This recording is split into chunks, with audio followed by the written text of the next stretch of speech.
দিচ্ছেন, কারণ দান করলে মহান আল্লাহর রাসূল সাল্লাল্লাহু আলাইহি ওয়াসাল্লাম বলেছেন, আল্লাহ আমাদের সম্পদ বৃদ্ধি করে দেন, তাই বেশি করে দান করুন।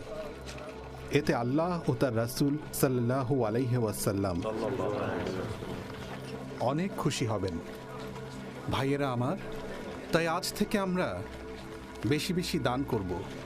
আমি শুনতে পেরেছি মদিনায় কিছু মুনাফিক বলে বেড়াচ্ছে আল্লাহর রাসূল সাল্লাল্লাহু আলাইহি ওয়াসাল্লাম কখনোই নাকি চাননি আলী মদিনা ছেড়ে তাবুক যুদ্ধে আসেন।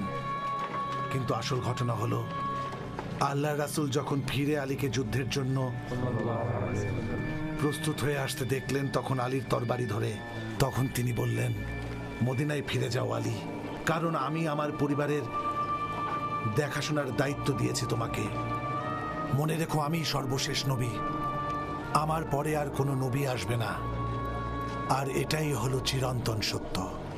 মুনাফিকদের এমন মিথ্যাচার নিয়ে আল্লাহ তাআলা বলেন, যখন তোমার কাছে মুনাফিকরা আসে তখন বলে, আমরা সাক্ষ্য দিচ্ছি যে নিশ্চয়ই আপনি আল্লাহর রাসূল, এবং আল্লাহও জানেন যে অবশ্যই আপনি তার রাসূল।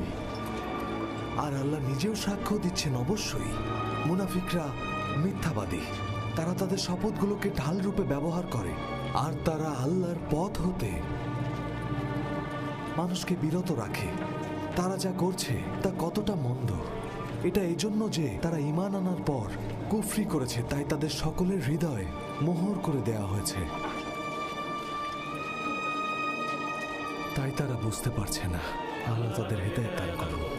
আল্লাহ আরো বলেন, আর যখন তাদেরকে বলা হয় তোমরা সকলে এসো, মহান আল্লাহর রাসূল তোমাদের জন্য ক্ষমা প্রার্থনা করবেন, তখন তারা মাথা নেড়ে অস্বীকৃতি জানায়, আর আপনি তাদেরকে দেখতে পাবেন অহংকার বশত ফিরে যেতে। সুতরাং ভাইয়েরা আমার, আপনারা সেই সব মুনাফিকদের থেকে সাবধান হন, তারা আপনাদের অনেক ক্ষতি করতে পারে। আল্লাহ তাদের হেদায়েত দান করুন। হে মহান আল্লাহ, আপনি আমাদের সেই সমস্ত মুনাফিকদের ষড়যন্ত্র থেকে রক্ষা করুন। সাদাকাল্লাহুল আযীম। আমরা সৌভাগ্যবান, কারণ আল্লাহ তার রাসূলকে আমাদের মধ্যে প্রেরণ করেছেন, আর আমরা তার সাহাবী হতে পেরেছি।